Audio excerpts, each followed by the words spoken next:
Hello everyone, bonjour à tous. Bienvenue dans cette vidéo. Aujourd'hui, j'ai le plaisir de vous présenter une vidéo différente basée sur une conversation authentique, une conversation cœur à cœur avec un personnage très spécial pour moi, un homme, un père, un grand-père, un arrière-grand-père, un individu qui a dédié 38 ans de sa vie à la fonction publique où il a été complètement dévoué à sa carrière professionnelle tout en étant entièrement dévoué à sa famille. Sa famille qui est constituée de son épouse et 5 enfants dont j'ai l'honneur de faire partie.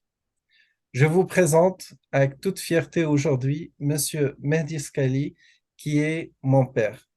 Papa, bienvenue. Bonjour, je m'adresse à tous les pères du monde entier pour leur adresser mes meilleurs vœux à l'occasion de la célébration de la fête des pères, sans aucune distinction de race, de religion ou de couleur. Merci, merci papa. Et parlant de fête des pères, justement, c'est une fête que pour certains, c'est une fête commerciale, pour d'autres, c'est une fête qui a beaucoup plus de valeur, qui est une fête émotionnelle. Quelles que soient vos croyances, c'est une fête qui mérite d'être marquée, qui rend hommage à tous les pères du monde entier. En cette occasion, justement, je me suis posé la question et me suis rendu compte que je vous ai jamais demandé ce que signifie pour vous être un père, parce que pour moi, c'est un fait garanti. Donc, je vous pose aujourd'hui, je saisis l'occasion pour vous demander quelle est votre définition du père et le rôle que jouent les pères dans la famille et la société. Le rôle du père dans la famille, c'est un rôle primordial. D'ailleurs, le père doit être toujours présent, voire omniprésent près de ses enfants pour leur assurer continuité et puis pour leur prodiguer des conseils, les orienter pour mener une vie agréable et pleine d'enthousiasme. Merci beaucoup. Vous étant justement père de 5 enfants, et comme je disais tout à l'heure, vous avez été un exemple pour moi pour la dédication professionnelle autant que la dédication familiale. Euh, Vous avez eu un travail qui était très exigeant, qui vous demandait des heures de travail très longues. Parfois même, vous avez été amené à travailler des fins de semaine entières, ce qui arrive aujourd'hui beaucoup à tous les pères. Et malgré cela, vous avez réussi à être toujours présent dans notre vie, à être toujours à point dans tous nos intérêts, toutes nos activités scolaires, parascolaires. Euh, Vous avez été l'exemple du dévouement total. Ça me fait poser la question, comment, dans votre expérience personnelle, vous avez pu réconcilier entre votre carrière professionnelle qui a été sans faute et votre vie familiale. Bien sûr, c'est une question très intéressante. Pour le père qui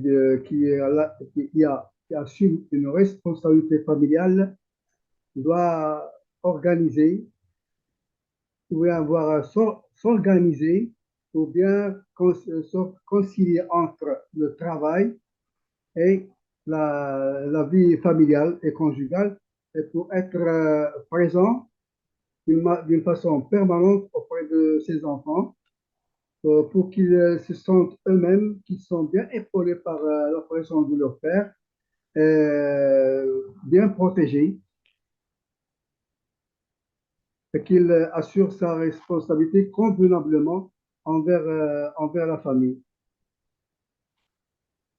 Ça n'a pas dû être facile pour vous, sachant que, enfin, moi, en tout cas, en grandissant, comme on est dans une famille où on était les deux hommes de la famille au milieu de mes sœurs et ma mère, donc nous avons été toujours complices, si on peut dire, et j'ai pu vous accompagner à votre travail plusieurs fois, et j'ai pu voir une autre face de vous où vous étiez très, bien sûr, très respecté, mais surtout très respectueux. Vous m'avez appris comment se comporter dans le milieu du travail de manière complètement respectueuse vis-à-vis de tout le monde. Et en même temps, vous étiez très sérieux dans votre travail, tout le monde le reconnaît. J'ai eu la chance de côtoyer vos amis.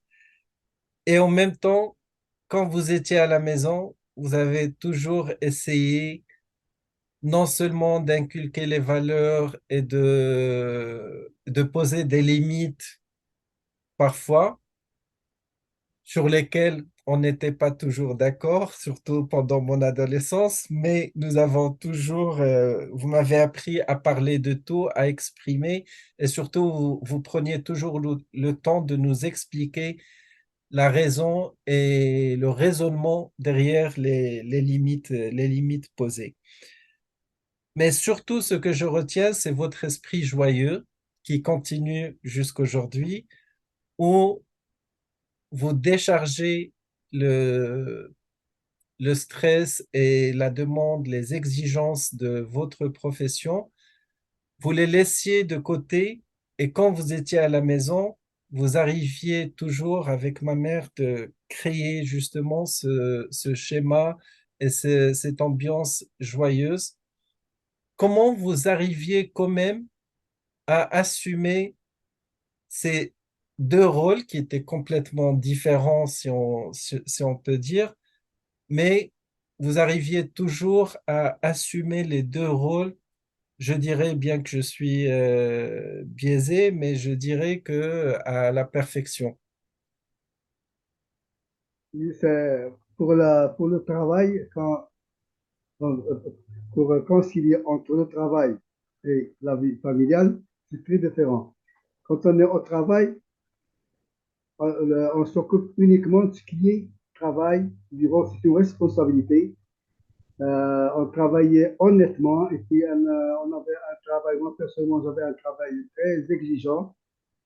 Puis même pour l'horaire, on ne compte pas l'horaire. Des fois on part de bonne heure, on sort plus tard. Et puis j'accomplis mon travail avec honnêteté, dévouement et abnégation. Et quand je quitte le travail et je me dirige vers la maison, dès que je rentre à la maison, c'est maintenant la responsabilité et l'importance, c'est pour la famille, pour les enfants. Et j'oublie totalement le travail. Je me consacre pour la vie quotidienne de mes enfants et de ma famille pour essayer toujours de créer une ambiance joyeuse au sein de la famille. Et ce qui n'est pas facile, mais j'avoue que j'ai toujours admiré cet effort que vous fournissez tout le temps. Parlant de famille, euh, et justement, comme je disais au début, vous êtes père, vous êtes homme, époux, père, grand-père, récemment arrière-grand-père. Et quand je vous observe, la manière de vous comporter avec chaque génération, le respect que vous montrez et surtout ce climat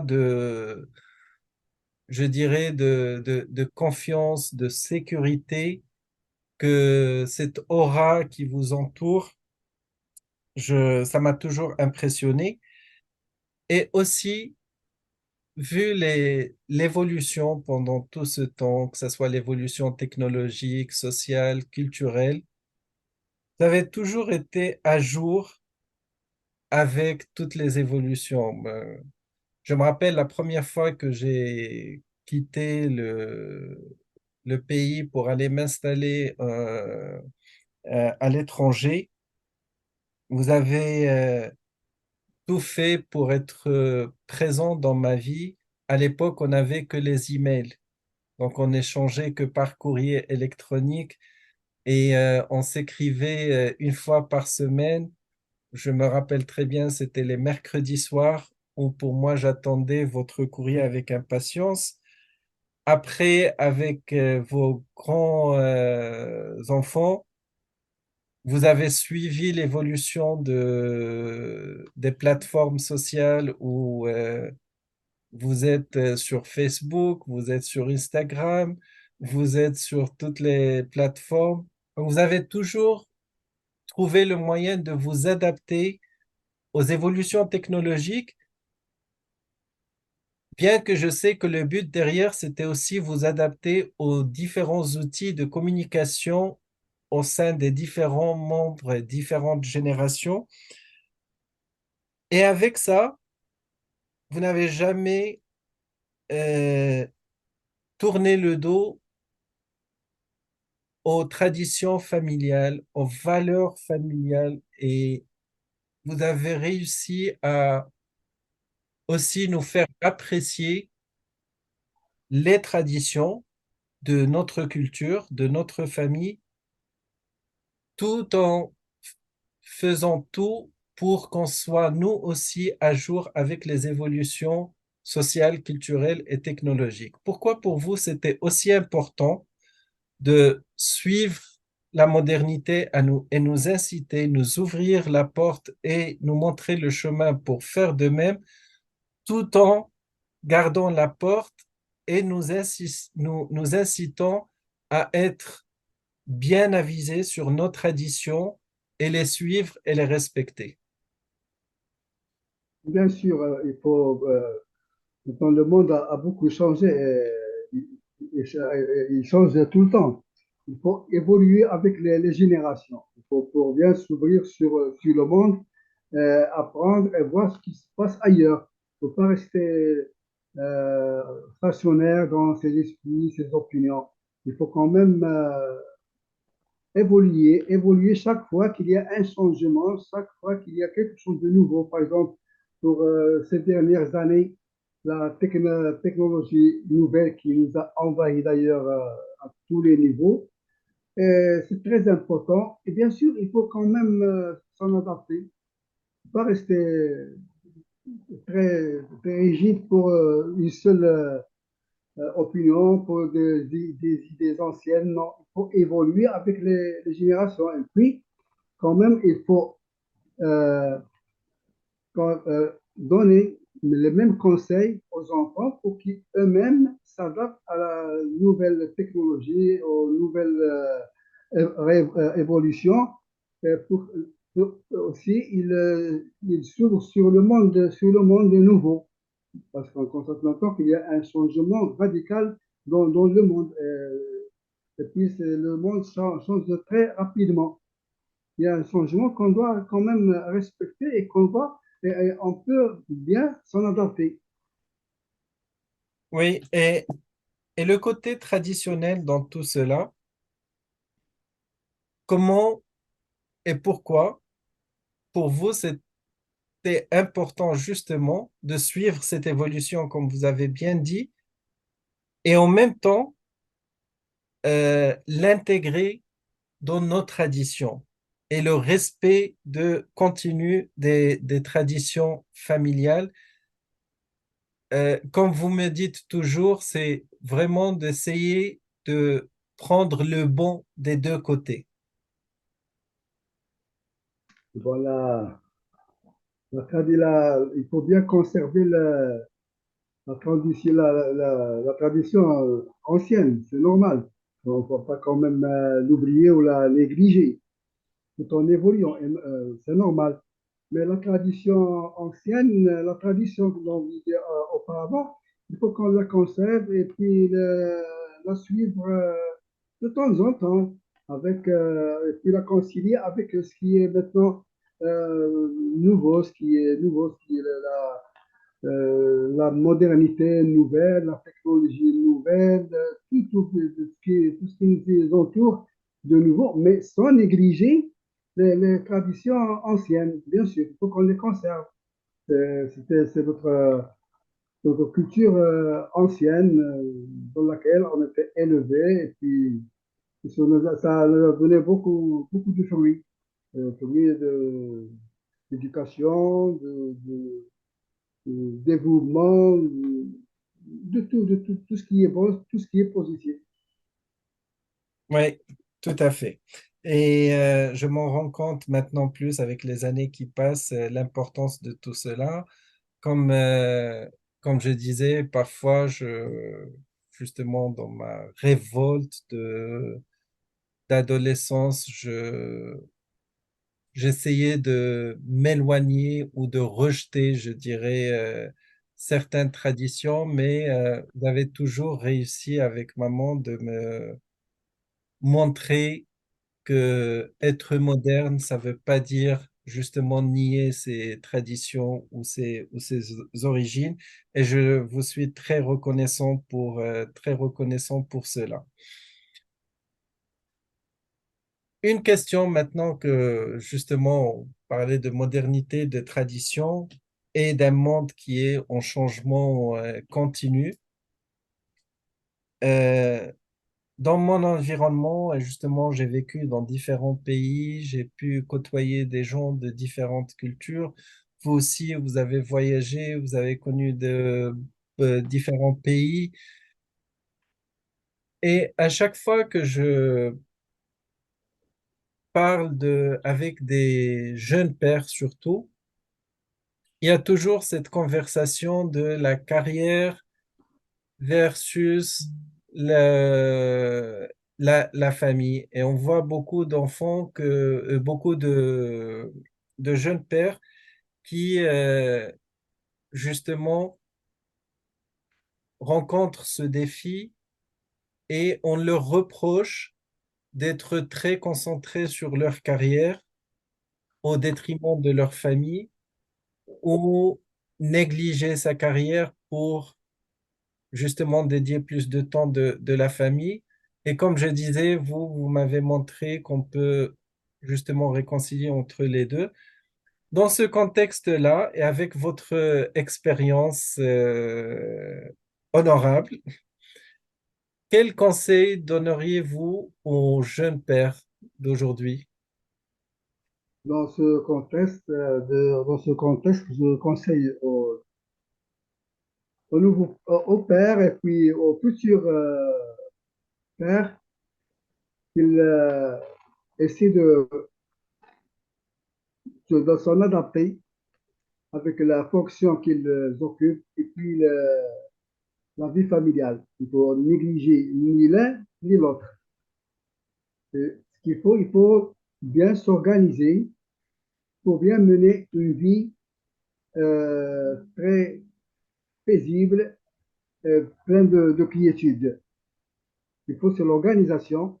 Par exemple, pour moi, l'organisation que j'ai pu assumer et qui a été réussie, c'est grâce à mon épouse. Je remercie beaucoup, qui m'a beaucoup soutenu, qui m'a fait de sacrifices pour bien mener l'éducation de mes enfants, de mes très très chers enfants que j'adore et que j'aime toujours. Et puis le fruit a été très satisfaisant et j'en suis très très fier. Alors les jeunes pères, les jeunes parents, soit maman ou père, il faut qu'ils soient toujours, comme j'ai dit, présents auprès de leurs enfants pour les enseigner, pour leur donner la valeur de la vie, pour les orienter vers la vie qu'ils veulent mener à bien. Et en même temps, parce que j'insiste sur ce point, pour les parents, et surtout le père, il faut qu'il associe ses enfants pour des interventions, pour la communication, et puis respecter leurs opinions et leurs idées. Il ne faut jamais sous-estimer les opinions des enfants ou des idées. Si leurs idées, opinions ne sont pas à leur place, il est très facile de les corriger et de leur apprendre comment il faut intervenir, comment il faut parler, ceci est bon, cela est bon. Et puis, parce que les enfants, il faut qu'ils s'intègrent et puis qu'ils s'ouvrent sur le monde. Il ne faut pas qu'ils restent renfermés. Et ça leur aide en même temps dans les classes, que ce soit primaire, secondaire ou universitaire, de répondre à des questions que pose la prof ou le prof avec confiance en eux. Si on les estime et s'ils sont, par exemple, sous-estimés, même en classe, ils ont peur de répondre. Ils vont dire que leur prof ou le professeur vont me dire non, c'est pas bien, ça ne te regarde pas, tais-toi. Alors ça, moi, je n'adopte pas cette manière Tout à fait. d'intervenir auprès des enfants. Il faut leur donner le choix et leur donner le courage d'avoir confiance en eux. Voilà. Tout à fait. Cet aspect justement de confiance en soi est très important. Vous l'avez bien mentionné. Je vous remercie beaucoup de dédier ce temps pour justement avoir cet échange. Mais il y a quand même une question avec laquelle je voudrais terminer cette conversation que je suis tenté de vous poser. Si vous aviez le temps de revenir, enfin, si vous aviez l'opportunité de revenir dans le temps, qu'est-ce que vous changeriez dans votre expérience en tant que père? Maintenant, en prenant du recul, en pensant justement à toute votre expérience riche dans ce domaine. Donc, si vous aviez la possibilité de revenir dans le temps, est-ce que vous changeriez quelque chose? Et si oui, laquelle? Je vois pas de changement d'ailleurs. Je ne vois pas de changement du moment qu'il y a l'évolution, qu'on évolue avec, avec les générations, qu'on voit que le résultat est satisfaisant et bon. Pour moi, je suis satisfait, je suis fier de ce qui se passe maintenant au milieu familial. Et pareil pour nous, nous sommes très très fiers de vous. Et justement, ça ne m'étonnerait pas parce que si vous me poseriez la question, moi aussi, je changerais rien du tout dans le passé. Peut-être quelques fois où j'ai été très têtu vis-à-vis de certains sujets, peut-être que je les prendrai sous un autre angle, mais cela fait de nous qui nous sommes aujourd'hui.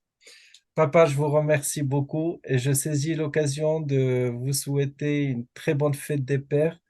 Et comme vous savez, avec vous, c'est chaque jour la fête des pères. Vous avez été mon exemple, vous avez été ma source d'inspiration et vous l'êtes toujours.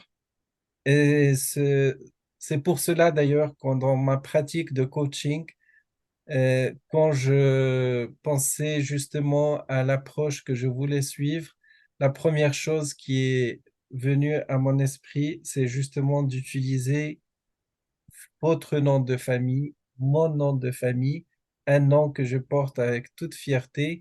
Et justement, dans ma pratique, Scali, c'est en anglais, ça va pour Self-Knowledge and Living Life Intentionally, ce qui veut dire connaissance de soi et vivre sa vie intentionnellement, parce que ce sont des valeurs que vous m'avez inculquées depuis toujours. Je vous remercie énormément et encore une fois, Si tu permets un mot pour conclure, oui, bien sûr. je suis fier d'être père, beau-père, grand-père, arrière-grand-père. J'aime toute la famille sans distinction. J'aime mon épouse jusqu'à mon dernier soupir. J'aime mes enfants, j'aime mes beaux-fils, j'aime mes petites filles, mes petits-fils, mes petites arrière-filles. Que Dieu les protège et les bénisse. Et je vous remercie beaucoup. Merci beaucoup Et pareil, nous vous aimons sans limite. Bonne fin de journée et on se parlera plus tard.